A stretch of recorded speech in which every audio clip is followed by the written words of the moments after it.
We're about to talk about contracts now. For most of my career, I didn't have to deal with that until I intersected with the government space. You're lucky that way that you didn't have to deal with it before. All my life I've had to deal with it. You've got two entities that are agreeing on, here's what I'm giving you, here's what you're getting, here's what I'm paying you, I'm not paying any more than that. Ultimately, it's around the foundations of a commercial agreement. Yes. That's really what this is all around. They're a necessary evil that we all have to deal with at some point. So today, we're going to explore different contract types, contract forms, how you deal with those, and maybe even touch on a few tips on, in an agile way, how should you deal with them, right? We may be able to get there today as well. A huge hole in all of the training that you go through in Scrum or Scrum Alliance, or even the professional Scrum people. The Scrum.org, even them, huge hole in the training of dealing with contracts. Because the Agile people will say, well, just talk to people. But then the same side of that organization, the business side, will say, it's a contract. I mean, it's legally binding. So if you look at it from that perspective, like it's not really something as scary as purported by the trainings and stuff about like, well, we're not going to do contracts. We're just going to all talk to each other and be cool, man. Well, Hey, man. Nirvana think right there. But pretty much every contract, I guarantee you, has gone through the organizational legal entity where they look at it, they may recommend changes to the language they're in, and then they sign off on it. And that happens on both the provider and the consumer side. Right. Every single contract. Sometimes when you have a provider that is quote unquote a trusted provider, in that they've proved themselves, they say what they do what they say. What you might do there is to come up with more like an umbrella understanding. But this is still a legal instrument, don't get me wrong. So this instrument is called the MSA, or the Master Services Agreement. And all that's simply saying is this company that we're dealing with, we know the general terms and conditions, so-called TNCs, that we can agree with them on. And every time we have a need for something from that providing organization, we're not going to create a new contract. What we'll do is we'll just create a new statement of work, which then says, okay, this is standalone. It's specifically fulfilling this need that's here and now, short term possibly, but it abides by, and it generally nests under that umbrella of the MSA, the Master Services Agreement. So in both the MSA and in the statement of work, there's language that says one supersedes the other and one supplants the other, right? That is very, very common for trusted providers where you're having them provide services on more than one effort, right? If it's a one-off, you may just do one thing and be done with it. You don't need an MSA because there's nothing to be considered here as like a master agreement. It's just an agreement, a statement of work. We will pay you if you shall deliver these things. That's it, right? That is a general skeleton of what exists out there. There are a lot of different types, and every single one has three things in common. First thing is every version of a contract or variant, whatever you like to say, is legally binding and enforceable in a court of law, right? So you don't sign a contract and they say, yeah, we said that, but we really didn't mean that. We kind of meant this. Even if you're earnest about it, sorry, it is a contract. That's the term, right? So the word contract means that it's something that you agree to provide in return for a certain measurable, quantified, agreed upon upfront return. So the simplest one is a one-off where company A contracts with company B for something. And this something varies, right? So this something could be, give us an injection of expertise in the form of developers, scrum masters, whatever it might be for a period of time. And that's all you're on the hook to deliver if you're the provider, right? That's all you're doing. You're not saying the scrum master will do these things. There could be nuances here which can be detailed out, and then both parties would agree or disagree on those. So there's some negotiation. But for the most part, anytime there's an injection of expertise, it is literally very general, and it's based around the skill sets. So a scrum master coming in on a contract as a scrum master, and just that would simply entail a listing of the kinds of duties that they would provide. It would help facilitate A, B, C, D, E. They would help with mitigating impediments on the teams, all of the stuff that we know they should be doing. Same thing happens with any role, really, product owner, dev, whatever the role is. That's one type of contract. The other type of contract is more on a tangible deliverable basis, right? Like, so the company says, we are contracting you to provide to us the following functionality, and there's a bullet list, quite detailed. It just says, you will do this, you will do this, you will do this, you will do this. And those are deliverables now. That's not an injection of expertise. It's really a provision of capability. And that may be, typically it is, UI, UX people, dev people, testers, etc. But at the end of that finite defined period, the obligation is over as long as you met those deliverables. And this is where things get tricky.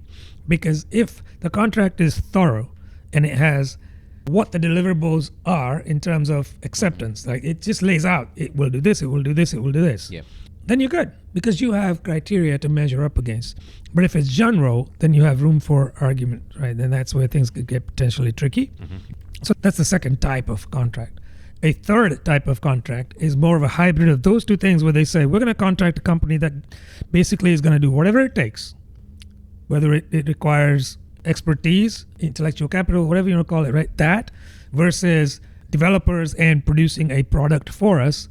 They will give us this result. So it's result oriented, and it's usually, if it's a good contract, it should be a singular result, meaning this is what we need out of this. How you get that, that's up to the providing organization.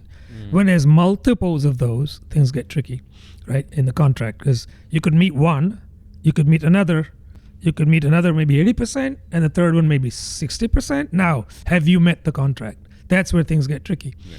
So if you're a providing organization, my first tip is one deliverable, right? If it's not just an injection of human capital, it's going to be one deliverable that's going to be your friend. You can measure against it. It's binary. You delivered or you didn't, right? And make sure you put the acceptance of those, like what defines acceptance by the client in the contract. So these are base level contracts, A and B, working with one another. I think there are plenty of variations on this as well, especially with time and materials and also fixed costs for that matter, right? So let's just roll back a bit. Yeah. Types of contracts. We have time and materials, which is literally, we're going to tell you to do something and whatever time it takes, and usually there is a cap, right?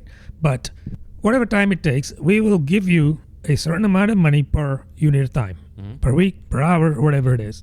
Oh, and by the way, should you incur any expenses, if they're in the contract, we will give you those as well. Whatever they may be, travel and so on, these are pretty common, right? Yeah. But there could be more. There could be more. So in the contract, there could be provisions for the providing company incurring expenses on not only tools that they have to buy, which are needed to do the job, Sure. but also expertise they have to acquire, even if it's on a consulting basis, right? This needs to be in the contract. If it's not in the contract, now you have ambiguity, and you've got to go into a court of law and argue this out. So imagine this. If a providing company says, we will provide this capability on a time and materials basis. Here's our condition. For this role, we charge this amount per hour. But then on top of that, under the materials section, right, it would say things like any travel would be billed to the client. Yeah. But then that's the easy bit. The hard bit is, what if that providing organization needed to go acquire tools or go acquire expertise or both? That should also be delineated in the contract. That says if we need to go acquire a tool to provide this solution, then that is billable to the company that is requiring the solution. But at the same time, they would want to make sure the tool is owned by them at the end of it, and the providing company doesn't end up owning it. If you have a time and materials contract versus a fixed cost contract, right, that's the easiest barrier to entry for me to understand this. Is I'm either going to pay for all the expenses along the way for you to hit my success criteria, or I've just given you a lump of money and you alert me when you've hit the success criteria. There is no more money in that unless I change my idea, or right, like this is where I'm interpreting the Agile Manifesto now. But I expect that when they wrote it, they were doing a lot of fixed cost contracts when they wrote it, when they were like, oh, we're going to, instead of contract negotiation, we're just going to work with people and be cool and everything's cool. Because the idea of fixed cost is I'm going to take $1 million to deliver this software module, and then I'm only going to hire 2 developers because I can pay them this is whatever, the 90s. Yeah, so yeah. It wasn't $100,000, but I can pay them $60,000. Right. And then I can just pocket $750,000 apart from my part-time project manager. Yep. Like I can pocket the rest of it. Yeah. And then only if my team absolutely throws a fit will I, under protest, bring on another developer, a third developer, only when all my deliverables are in the red. Like I feel the fixed cost project management method is probably a big reason for the Agile Manifesto.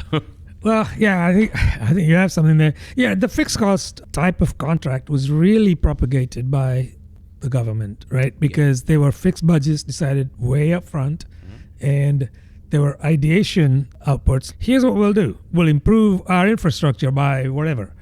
Very high level, like really, really high level. And they probably ran politically on those things, but we'll leave that aside. So what happens with that is the government has no choice but to say, look, this is all the money we've got, right? And we need these things. Now, they put it out to what's known as the tender process. So everybody goes out and says, let's see if we can bid for this work, right? Let's understand it. So each individual company, the providing companies, will look at that and they'll say, we think we can meet that. Now, the government, as the contracting company, their agency, would look at all of that and say, we trust this company, we're going to go with them. Yeah. That's the selection process largely. But what happens from there is, it started off that way for sure, right? It started off really simple, like fixed price, this is it, here's what we want, here's what we pay you, right? But experience showed us that didn't work out all that well. Right, yeah. Like, you never reach parity where people say, well, the term's up and we deliver everything and you paid us everything, everybody goes off happy, and it never worked that way, never. So what happened instead primarily is, the time's up. We haven't delivered everything and we've sucked dry all that money. Right. So now what, right? Even before the 90s, this was classically the pattern. And it was, things are running over time, over budget. That's what used to happen. So there were some moves afoot to try and kind of course correct along the way. And the way that was done initially was almost like a threat model, right? So you said, your organization said you would do this much by this date. However, if you can't come up with the goods by that date, right, we would penalize you. So now the onus is on the providing organization to come up and deliver the goods, right? Yeah. The penalty was time-based. So for every month, every unit at a time, or over, meaning delayed, past the original date that was agreed upon by everybody, all the parties, it's in the contract. The providing company got penalized a certain amount. Yeah. And it soon came about historically that, unfortunately, that's where most of them lied. We were late, and you can penalize us, and we're going to hurry up. But we still couldn't deliver. All right, let me pause in the middle of the fixed cost discussion to stop for a second. And I'm going to roll the clocks back to our podcast on Taylor. The mega podcast. I'll link our Taylor podcast in this one. Every child in kindergarten knows that podcast. Let me roll the year back to 1913, and we're all working in factories, and we all walk to work, and we can't afford a pair of boots. And the reason for rolling the clocks back is to move to a simpler world where if I tell you, I want your own shoe company to build me boots for my army soldiers, and I need 1 million boots a year. So I need 1 million boots a year. Okay, I want to put a contract out there, fixed cost contract. I don't care how many people you have working in your boot factory, whether you have 1 or 2 people working in your boot factory producing 1 million boots, or whether you have 1 million people producing one pair of boots each. Yeah. Like, it doesn't matter to me. I'm going to pay you for 1 million boots. So how much is it for a pair of boots? Multiply that by 1 million. I'll pay that much. That assumes that, first of all, within the time period, you know that you can deliver that many boots. Second, it assumes that you have all the skill and talent you need to make boots. I'm assuming that you are not coming from, I don't know, you're a shrimp boat captain just sailing around Mississippi, and I just tap you and like, you're a boot manufacturer now, and here's $1 million to make me 1 million boots, $1 per pair of boots. That sound good? I mean, coming from a shrimp boat captain, you're like, $1 million sounds great. I love $1 million. Sure. And you've never made a boot in your life. In this example, with the fixed cost, if I'm the government and I'm offering fixed cost contracts, how do I know that you have no experience making boots to basically make boots for, like, I need them. It's a very important reason I need boots, and I need 1 million pairs of them. It's very important.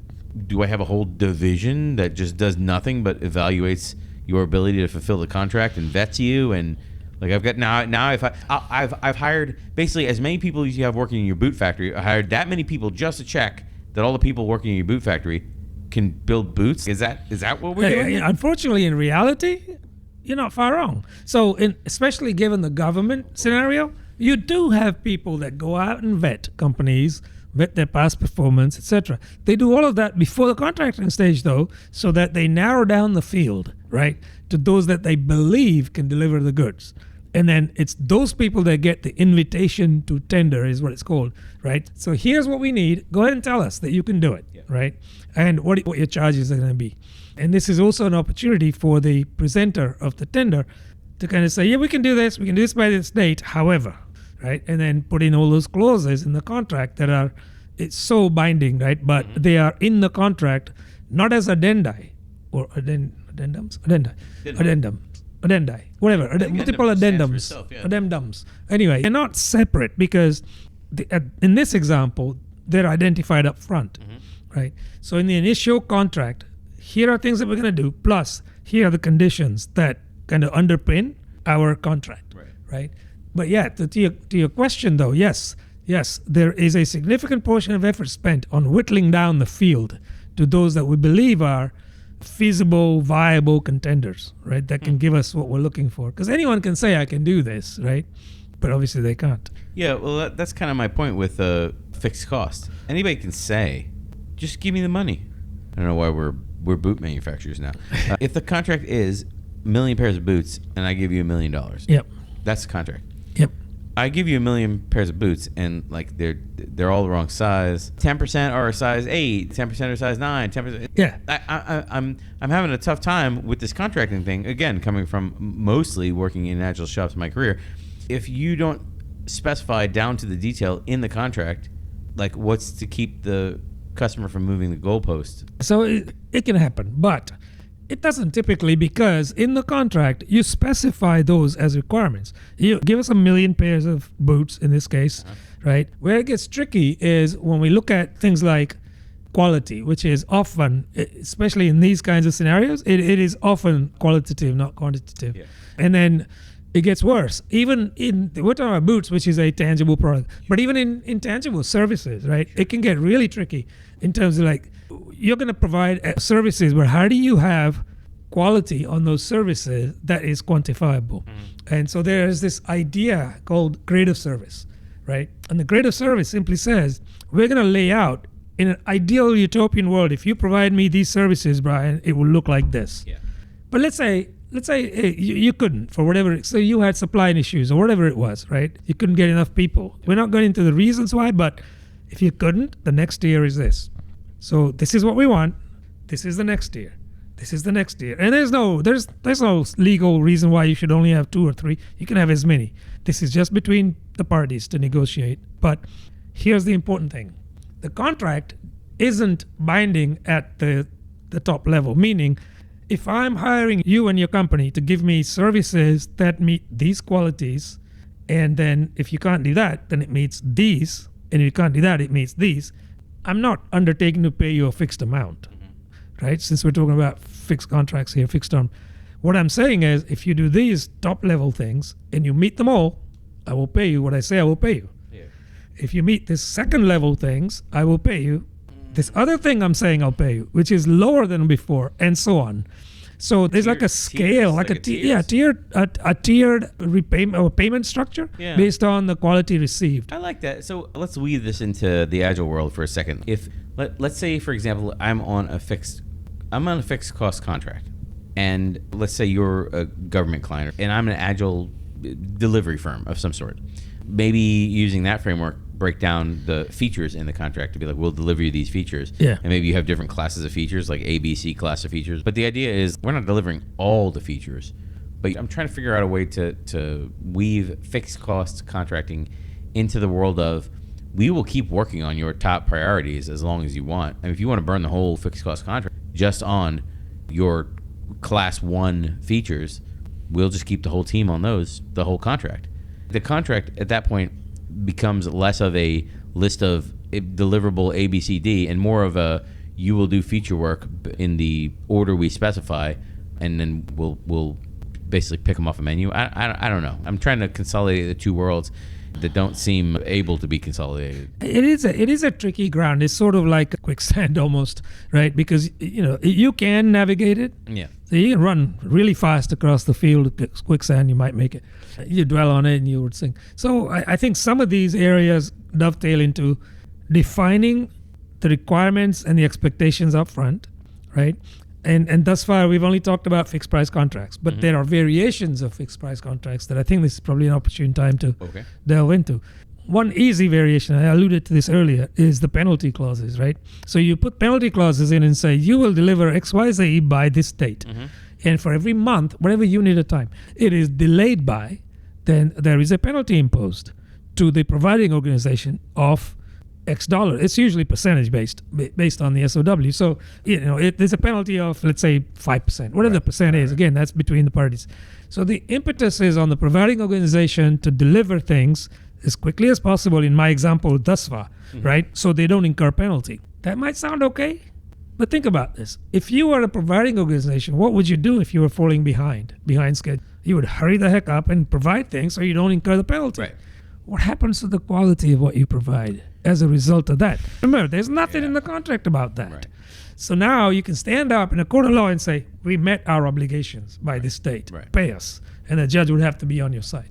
The downside is, the people paying for it didn't get the quality they wanted, right? The greatest service is not something you can just put out in a contract and say, thou shalt provide this level of performance, quality, etc. The 5 dimensions, right? You cannot do that as a standalone. I think you have to do that in conjunction with multiple variations, variables rather, of those 5, plus whatever fits your market need at the time. And what I mean by that is, if you are soliciting a vendor to build you a bridge, you can say to the vendor, hey, listen, I only have this amount of money. You need to build me a bridge, right? And the vendor says, sure, we can do that. Great, they start doing this. Yeah. And then they run into some headwinds because there's supply chain issues. They can't find raw materials, or there's a delay, right? Or there's an issue, they face an issue recruiting people, construction people, let's say. So all of that means that the providing organization is delayed in their delivery. Not because they want to, they're fully focused on your issues, right? Your needs, but they're not able to because of market conditions, which are, of course, outside of their control. Logistics is a good example of this. Is like, you can't predict that fuel is going to go up 75% in a course of like 3 months, and now things that you agreed to 2 months ago suddenly are not profitable anymore because of the cost of your. That's a great example. Yeah, exactly. So now what happens? Do they take the hit because of that? Right. So again, going back to fixed price contracts or fixed term contracts, if they're simple fixed term, this can land you in some pickles like this, like we talked about. And the company that is the consuming company is probably going to have the upper hand in this case because it says so in the contract. However, these days, we've moved on from that simplistic fixed price contract kind of model. We're now in fixed price, so we should unpack a few of those. Right? So first variation of fixed price contract is fixed price with penalties, which I talked about. You're late, you pay, right? And that's fine. The second variation is the opposite way. What if you really do well as the providing org, right? It's the first time we ever had a contract with the government. We want to do well so we can get more in the future. We want to impress. Or there's the other issues that I mentioned with the other model, which is the delays in getting supplies. There's not a lot they can do there, so they can offer to pay more. Or delays with acquiring talent. Again, same thing. They can offer to pay more. Sure. So they take the hit in general terms, but they still deliver, but over-deliver. So don't deliver by the day it says in the contract, you deliver before. What's your reward? Right? So a variation of fixed price is this is a real thing. It's called fixed price with incentives. And the incentives are spelled out in detail in the contract. So it says for every month, unit of time of your choosing, that you deliver early, there will be an incentive. And again, it's percentage based. It's the same as the penalty, it's just the other way. And so that's great because if you're a providing org, you have to weigh that up and say, we're spending more, but we're going to get some back. Where does the equation give us, right? Like, what do we do, right? So those are two big variations of fixed price contracts. And then there are others, right? The others are when you have a fixed price contract, you could put a stipulation in place that says, look, we're going to give you these things that you asked for, right? Without any kind of this. I guess this goes back to the very first raw kind of simplistic approach, without any indication of time when we'll do that, which is highly dangerous, of course, or quality, right? We're not guaranteeing any grade of service or any quality levels here. We're just saying we'll give you that, and then you suffer the consequences. That's exactly what happened with the underground tunnel that was dug up in Boston, right? Called the Big Dig, where they put the highway underneath the city, and it's a big dig. It took years, and it was worth millions, but it went over budget. Now, putting aside the fact that there were some underlying issues there, like the crime and the element of the mafia and all of that, put that aside. Regardless of all, if that didn't happen, it would still be over budget, and it would still be delayed, right? And that's because when they started digging, they found certain circumstances. They ran into real issues like water tables they didn't anticipate, right? And like, oh, we have to pivot now. Same thing happened with the Channel Tunnel, except there was a bigger snafu there, and that's just comical because they started digging from both sides. How on earth do you think you're going to meet in the middle? And they didn't, right? So both parties, France and the United Kingdom, they dug their bit, and we're here, but we're not where we need to be. So there's a little bit of a jig there. If you ever drive through the tunnel on the rail or whatever, you'll see that. You actually feel it where it suddenly pivots, and it's not long enough for you to not feel it. Scary, but real, right? It costs a lot of money, I'm sure, to make the pivot. So that's another type of contract. Is there's no regard to grade of service, quality, timely delivery with dates, none of that. Simple, right? So fixed price is something that people think of as a simple thing, and it's not. It's a little bit more complex because even a fixed price contract will have clauses, right? Yeah. And it will have addendums. It will have all these things that say, in this situation, we do this. And it's not simply a fixed price for X over this time or just X or whatever. It's a little bit more nuanced. And if you're doing a fixed price contract, if you're a contracting company that is giving the fixed price contract to others, bear in mind, we live in different times these days, right? Even building simple things like a bridge, right? It could land into trouble, the company that is providing that. And you could say, well, that's their problem, right? Yeah, it is, because you got them on a contract. But what happens if they go under? You can't sue them. They're gone, right? So now you lost the money anyway because you did pay a deposit down. It's fixed price doesn't mean you pay everything at the end. You have to pay on a tiered scale. Right. So you pay a certain amount of money, and if they started and you paid a little more, and then suddenly they ran into trouble financially and they're gone. Now what do you do? So that money is gone. So if you tier the contract accordingly, where you can never foresee the future, everybody agrees with that, I think, right? So, but you can minimize your losses by tiering the contract in a way where you're getting value and paying for that value in smaller chunks, which brings us back to Agile. Yeah, well, I mean, the Agile equivalent here is like at the start of the sprint, I give you whatever, $80,000, whatever it costs. I'll fund the sprint for you. Whatever it costs to pay everyone's salary on the team and to keep your servers running and stuff like that. Like, I'll pay that much at the beginning of the 2-week increment. At the end of the increment, you show me what you did, and then I'll give you another $80,000 for the next. I don't know how much it is. I probably should calculate how much a sprint costs, but whatever it is, it's $30,000. I don't know how much a sprint costs. Yeah. And that's the window. It's just like the larger the project, air quotes, I'm doing super air quotes. The big difference, though, is this. With a sprint, the time is only 2 weeks. Right. You can pivot very quickly. Potentially, you could pivot as soon as every 2 weeks. If you had to, you say, well, okay, that didn't work. Let's change. Yeah. With a typical contract, it is months and sometimes years, right? And pivoting is out of the question because it's not in your contract. So here's something for people to think about, right? Listen up, everybody. This is something that's worth its weight in gold. Yes, you have a contract, but what about building into the contract some points where you could pivot and agreed upon points with the other party? How about that? Contract doesn't have to mean you're locked into something for a year, 2 years, right? Typically it has in the past, but how about building those in and say, at this point, the contingency is this. The next point, n plus 1, only happens if we all agree at n that n plus 1 should happen. So you'll get together and kind of do a re-eval. Should this contract continue or not? If you did 2-week sprints, for example, would you put the 2-week windows into the contract to say like, hey, basically what I'm saying is if you were dealing with an entity like the government, somebody who you would not typically think of as agile. That's what I'm trying to say. Yeah. Not someone who like openly is hostile to even the concept, but someone who you that you're going to have to sort of train them and bring them along and help them understand. Would you put in the contract the cadence that you're working on? You must have a rep who is available to the team, because the idea is at the end of every sprint, we need feedback from the customer. So, I mean, if the customer is used to basically not lifting a finger until something contractually obligates them to lift fingers, then it makes me think that availability of that customer, whoever you're working for, it needs to be written down in the same language that the customer speaks. So this is sort of a little bit of like meet you where you are type of stuff. But I think you bring up a really good point, which is really what are the intervals you put in there, firstly, and then secondly, how do you ensure that you get the feedback, not that you should get it, right? So first things first is 2 weeks is probably too short of a time frame to put into a contract. I might put in something a little bit more akin to having the customers on board with it, like maybe every month or 2 months or 3 months, depending on the size of the contract. If it's a multi-year contract, you put in every quarter, right? Sure. If it's a yearly contract, sure, go ahead and put in every quarter, every month. That's fine too. Yeah.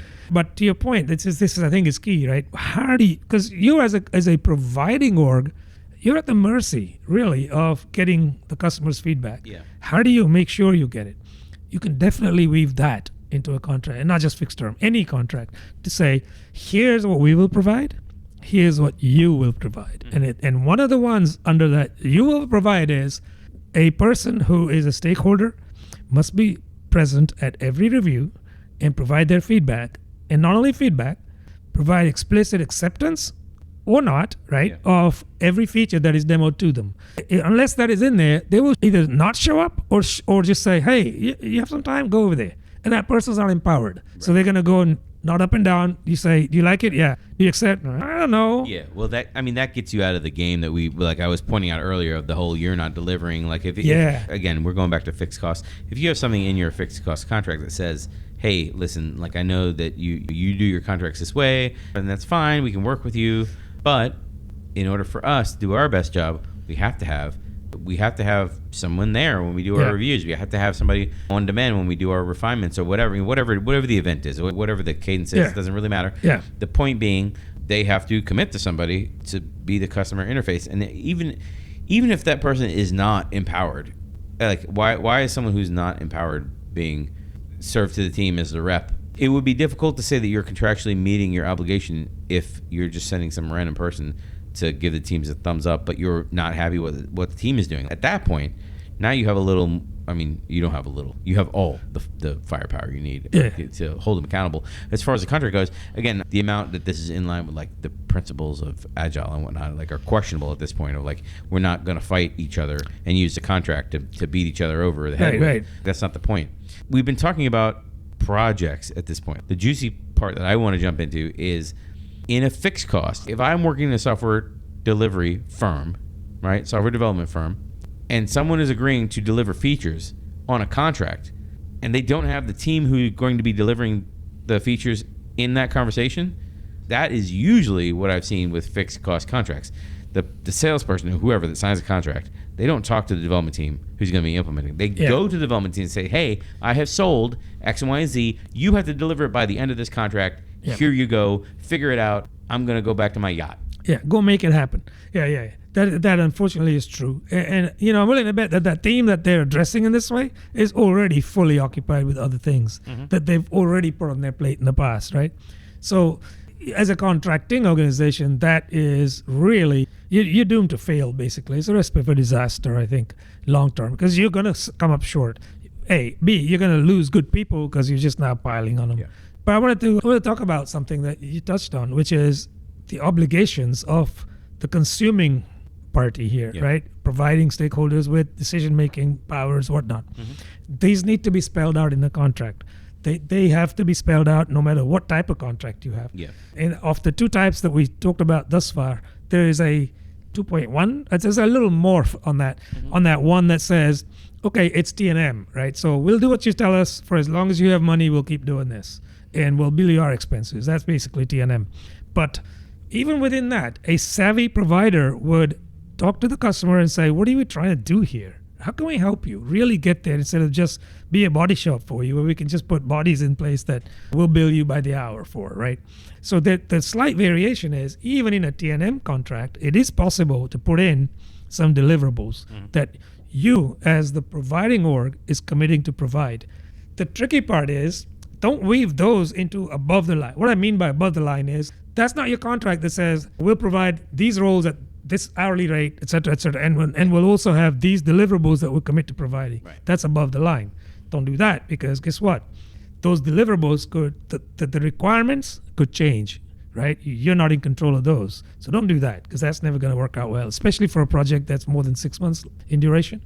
Rather, put them below the line, meaning we'll get paid no matter what, right? It's truly a T&M. Yeah. And then down here below the line, we will also strive to provide you these things by these dates, assuming, and there's the list of assumptions. You don't change your mind. If you do, we have to renegotiate, right? And so on and so forth. So assuming that in a utopian world, nobody changes their mind and this company delivers to, let's say, 3 out of those 6, that's not a good ratio. Let's just say 3 out of 8. 3 out of 8 of these bullet points that are below the line, they got what they would have got anyway, which is the T&M, right? Expenses are a wash. T&M, they got that money. They got this extra.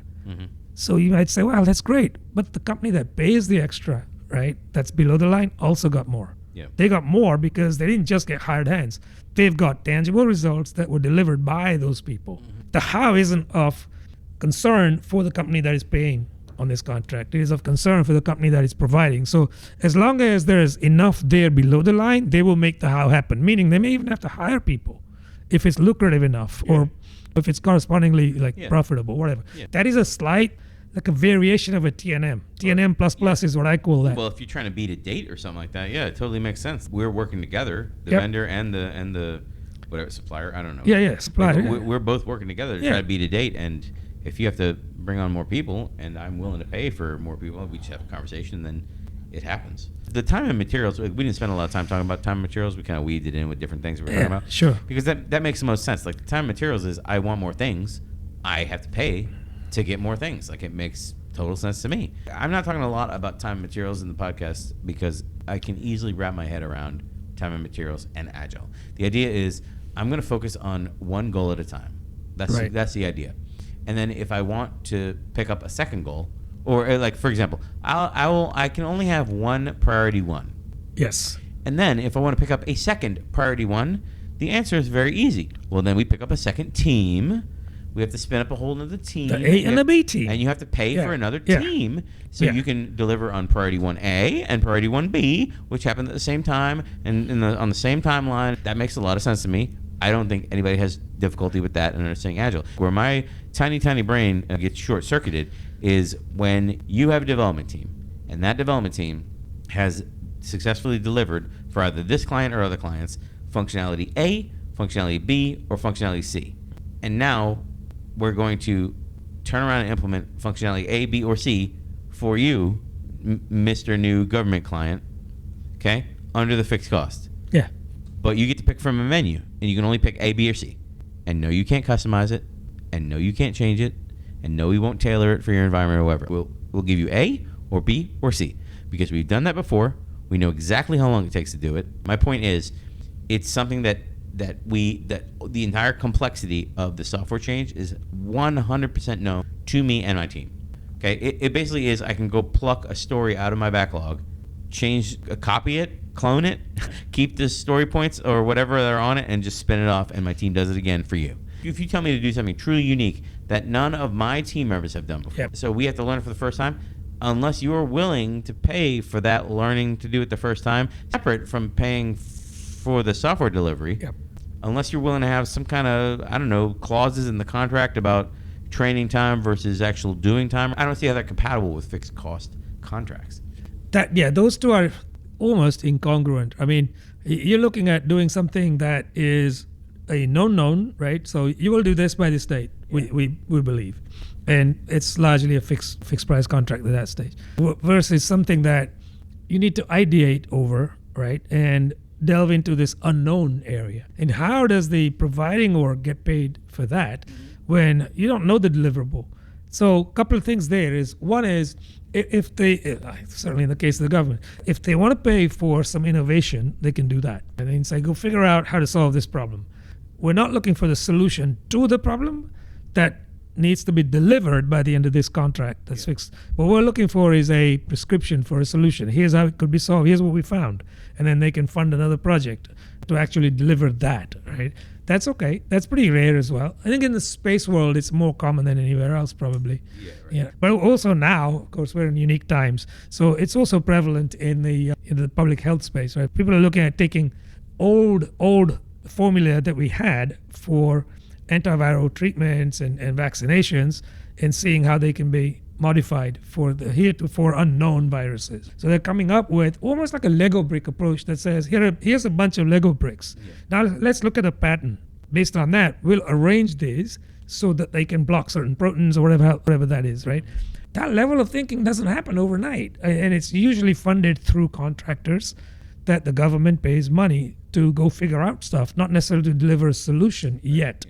Of course, the long-term play for the people that are providing these services is, when we do provide the ideas for it, if the need arises, they will contract us to deliver it. And that's where it becomes lucrative. But again, because in this example specifically, because it's the government, they cannot do that with only one company, right? They have to do it with two or more. And I think that's true generally in the regulated industries as well. Anyway, where I was going with this is fixed price plus, right? Which is kind of fixed price plus expenses, fixed price plus this, the other way around. Incentives or penalties, all the variations of fixed price, they get you to a certain point, right, where there's more known than not known. That's when you would sign a fixed price because you're basically mitigating your risk of not losing money. The other side, we talked about a little bit about the time and materials. You're really not paid to deliver a tangible product. Historically, you've been paid to deliver a bunch of expertise, services, brain power, essentially, and that's the T&M. Right? Where I see it's changing these days is T&M++, if you like, where people say, well, we'll provide these. But at the same time, if we do these other things, you will pay us. But if we don't, you'll still pay us what we said we would. That's the line that I mentioned. Put things below the line versus above the line. Interesting concept, I think, because there's no equivalent to the other side, meaning we said we would do these. We also said we might do these and you pay us. But if we don't, there's penalties. I haven't seen that. I get the idea of time and materials saying, hey, here's what we originally promised we're going to do. And then if we go over and above, like these stretch goals, right? We go over and above, then maybe we get a little more money. And even in the banner of like a government agency where, we're only funded to $5 million or whatever, or $1 million, whatever, $100,000. Doesn't matter how much it is. We're only funded to $100,000 in a year. So we'll give you $50K to do this contract work for us. But if you hit this other deliverable, we will potentially give you an extra $20K and maybe another 20 on top of that for this other stretch goal that it's very unlikely you'll meet. Why I'm having such difficulty with this is at the end of every sprint, the constant shifting of goalposts would be concerning to the contract person in this. I say to the contract person, but I'm also like while I'm talking about it, I'm also like quietly undermining in my own head what I'm saying because the product manager in that case, they're your go-to person to make sure that why is the customer asking for wildly different things than you, the product manager, are delivering and planning. You really should be together, and I, the contract person, shouldn't really be involved. Like that, the whole reason we're doing agile development is so I, the contract person, don't have to get in and start a bunch of wars and fires and stuff because that's completely against. So I'm kind of bringing it up to say contract people are weird. That's what I'm saying with this. Like, you never know where they're going to drop in and be like, that's not in the contract. Well, the customer says they don't care about that anymore. Yeah, but this in the contract. We gotta do it. That's a real conversation. None of that's in the contract, and we're on fixed costs. So everything you're doing doesn't count to the contract. Yeah, but it's what the customer wants. It is a difficult calculus. I think for most organizations, it's going to be a learning lesson, right? If they haven't worked in this way, so it's to say, let's try with what, depending on where they're at. If they're working in Agile, maybe they can try the T&M model first. And I think most people that are doing software development are already doing that because you're outsourcing to offshore developers. And then try experimenting with the plus piece of it, which is these are smart developers. They cost less per hour than what we can get locally, which is the whole reason why we're doing this. It's all economics. So how about we entice them, the offshore developers, the partners, to say, if you can also do these things, then correspondingly we will pay you more. Yeah. Their company. So I think the skill lies in seeing the possibilities, and then the biggest thing is just discussions, negotiation, and see what we can put into the contract. Yeah. All of that done, it is still possible for both parties to go over and beyond that in the spirit of forming a good, solid commercial partnership. Yeah. It is, definitely. You don't have to be working to the letter of the contract. It's amazing that organizations do software development this way. The reason I say that is because the people that I think of as wanting the most control in an organization are the people pushing for this fixed cost stuff, which only turns around and sabotages them when they're doing it on a software development project where you can only execute successfully on fixed cost contracts when the effort is known to you and you can basically pick your margin. So I know that my development team costs $500,000 for a year. And I know that I can execute on items 1, 2, and 3 in this contract.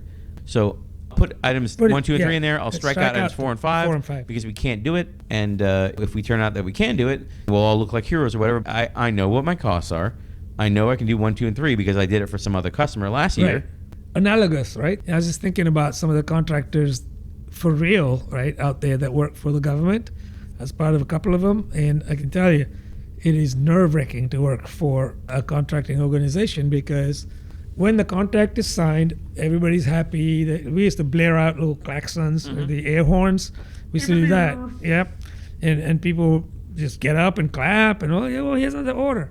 That was great. Like, it wouldn't happen every day, of course. When it did happen, it was great. But the problem was the flip side, like, how are we going to deliver these? Yeah. And being in the delivery teams, I was like, we got an order. Who do we have to bring to bear on this? The capability side of the provider org is to me at least, it's a question mark in my mind. It's something to think about. If you're a provider org, would you hide that from your prospects, or would you be open and say, look, we can only give you this much, right?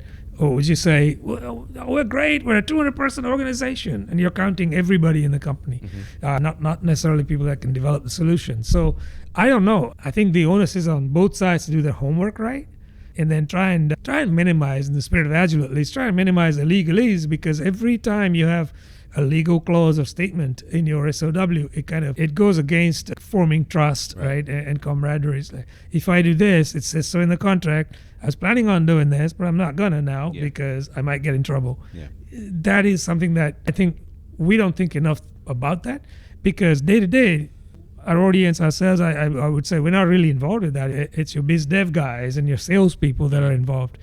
But I think we can be influencers for sure. You may not be involved in the formulation of a contract or anything like that, or negotiation, but at a very minimum, find out what kind of contract you're working under, and then see if your day-to-day behaviors align with fulfilling the contract. What's the pig and chicken thing? Like, you might not be involved, but you're committed. Yeah. Hey, listen, let us know what you think of this one, plus any other topics you'd like us to delve into. That's right. And make sure you go ahead and like our podcast and subscribe. Most people put the subscribe thing in weird places, but I put it right in the middle. And why not? Why not?